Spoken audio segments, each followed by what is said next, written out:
সবাইকে একদিন যেতে হবে, মৃত্যুর স্বাদ সবাইকে গ্রহণ করতে হবে। সেই কবর কি বলছে একটু মনে শোনাও। জীবন কর অটল মুমিন মুসলমান,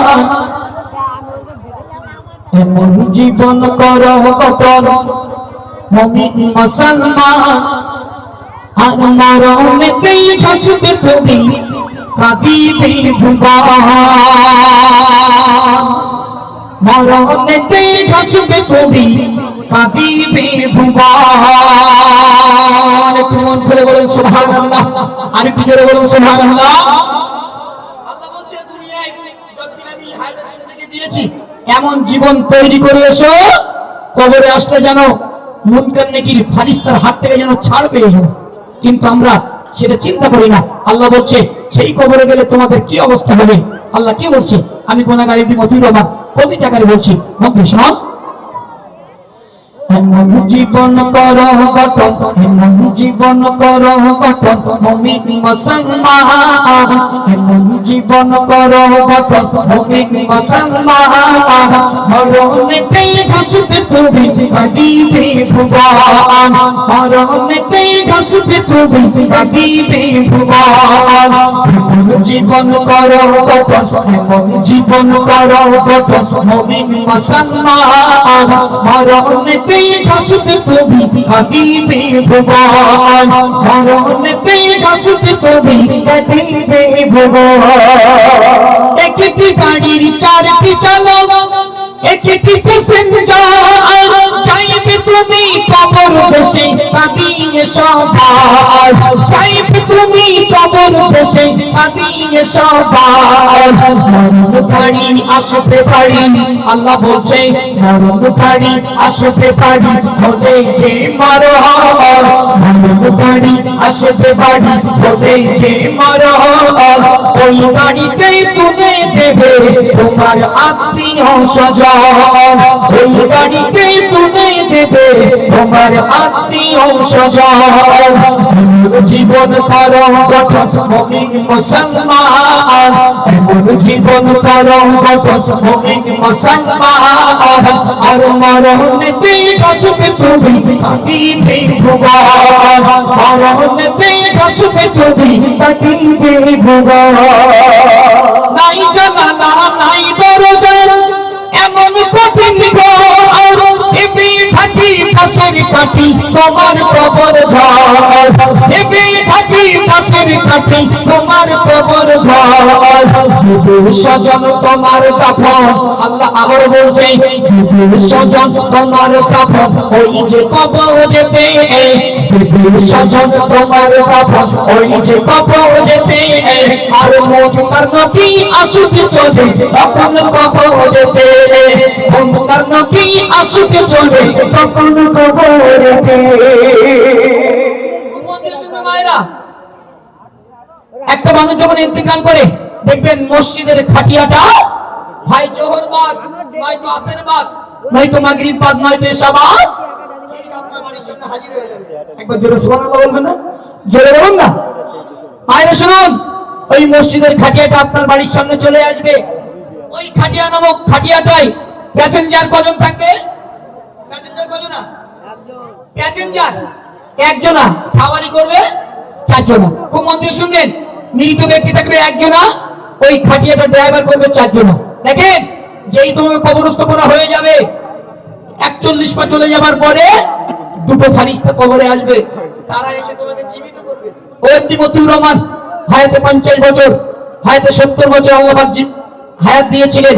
যত ভালো কাজ করেছো আর যত খারাপ কাজ করেছো লিখে দাও। এই রাতকালে আল্লাহর কসম বলছি মা, দুটো ফারিস্তা কবরে এসে কি বলবে?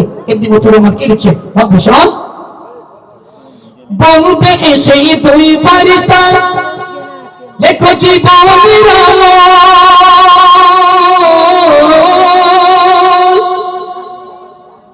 বলবে এসে দুই ফারিস্তা, দেখো জীবনের লিখতে গিয়ে চোখের পানি ধরবে অনার পাল, লিখতে গিয়ে চোখের পানি ঝরবে আনার পর শুধুই তোমার খাতা হবে শুধুই তোমার খাতা হবে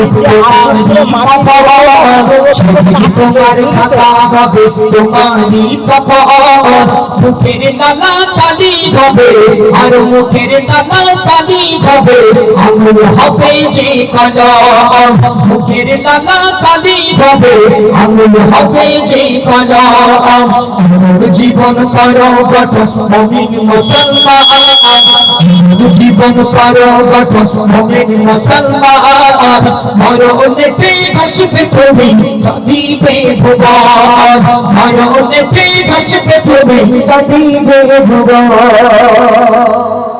আমি জানা পরিমাণে বানিয়ে বলছি না বাপ, একটু মন দিয়ে শুনবেন। দুজন ফারিস্তা মুনকার নাকির ফারিস্তা কবরে আসবে।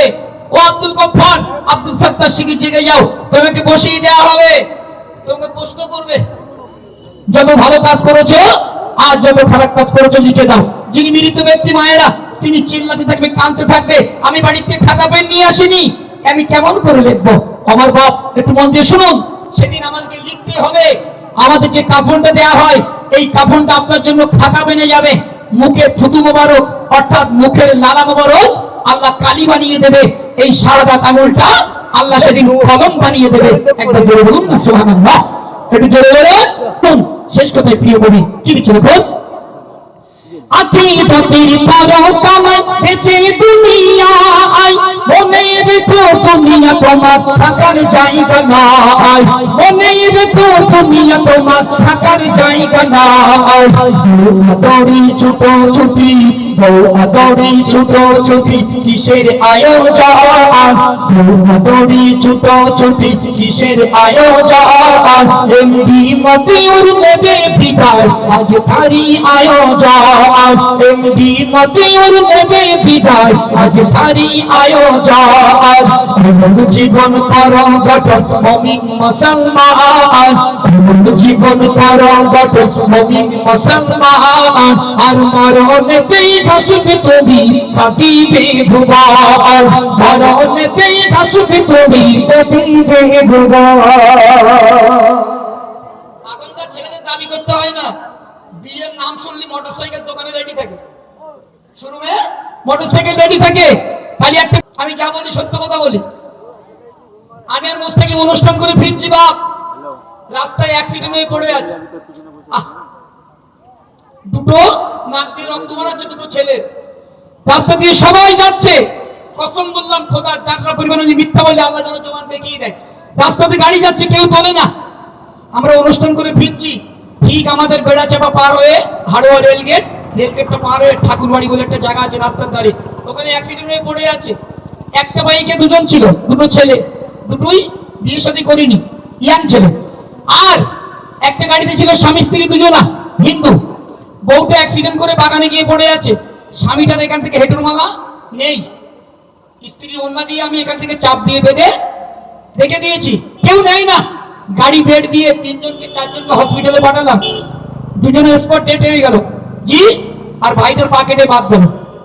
একবার ভাবুন, যুবকগুলো বাইক চালাচ্ছে, বাইকের কোনো ব্রেক নেই, একটা ছেলের পাশ দিয়ে যদি আর একটা বাইক চলে যায় না, ও তখন ভাবে টাকা দিয়ে বাইক কিনেছি আস্তে চালাবো, হ্যাঁ আমার বাপের টাকার বাইক।